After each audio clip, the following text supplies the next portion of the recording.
Numbers chapter 21. When the Canaanite king of Arad, who lived in the Negev, heard that Israel was coming along the road to Atharim, he attacked the Israelites and captured some of them. Then Israel made this vow to the Lord: "If you will deliver these people into our hands, we will totally destroy their cities." The Lord listened to Israel's plea and gave the Canaanites over to them. They completely destroyed them and their towns, so the place was named Hormah. They travelled from Mount Hor along the route to the Red Sea to go round Edom.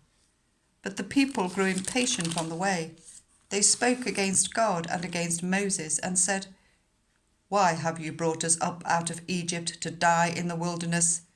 There is no bread, there is no water, and we detest this miserable food." Then the Lord sent venomous snakes among them.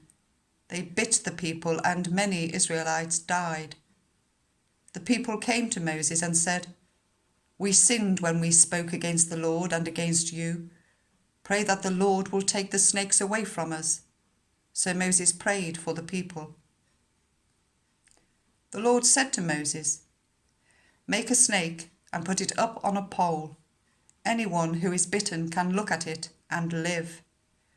So Moses made a bronze snake and put it up on a pole.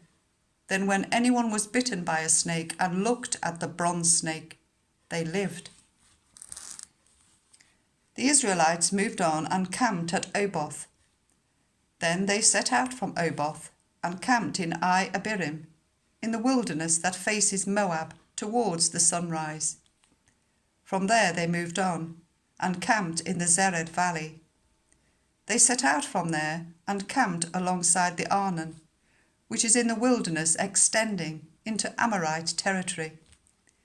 The Arnon is the border of Moab, between Moab and the Amorites.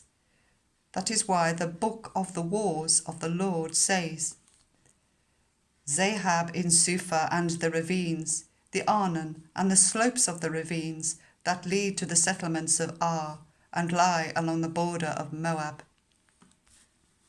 From there they continued to Beer, the well where the Lord said to Moses, "Gather the people together, and I will give them water."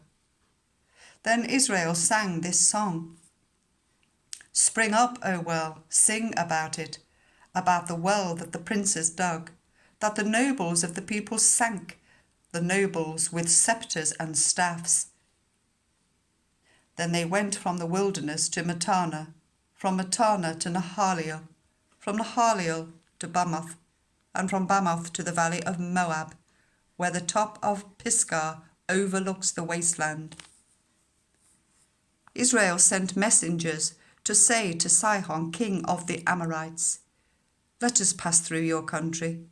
We will not turn aside into any field or vineyard, or drink water from any well. We will travel along the king's highway until we have passed through your territory." But Sihon would not let Israel pass through his territory. He mustered his entire army and marched out into the wilderness against Israel. When he reached Jahaz, he fought with Israel. Israel, however, put him to the sword and took over his land from the Arnon to the Jabbok, but only as far as the Ammonites, because their border was fortified. Israel captured all the cities of the Amorites and occupied them, including Heshbon and all its surrounding settlements.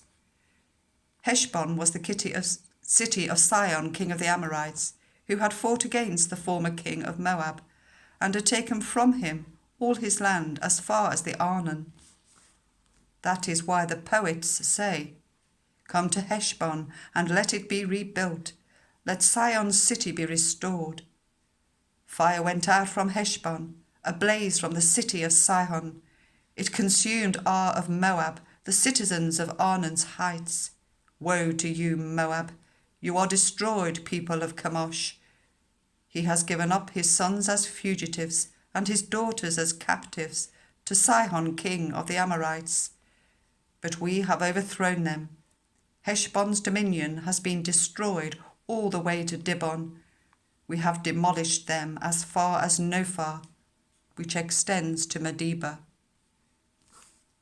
So Israel settled in the land of the Amorites. After Moses had sent spies to Jazer, the Israelites captured its surrounding settlements and drove out the Amorites who were there. Then they turned and went up along the road towards Bashan, and Og, king of Bashan, and his whole army marched out to meet them in battle at Edrei. The Lord said to Moses, "Do not be afraid of him, for I have delivered him into your hands, along with his whole army and his land. Do to him what you did to Sihon, king of the Amorites, who reigned in Heshbon."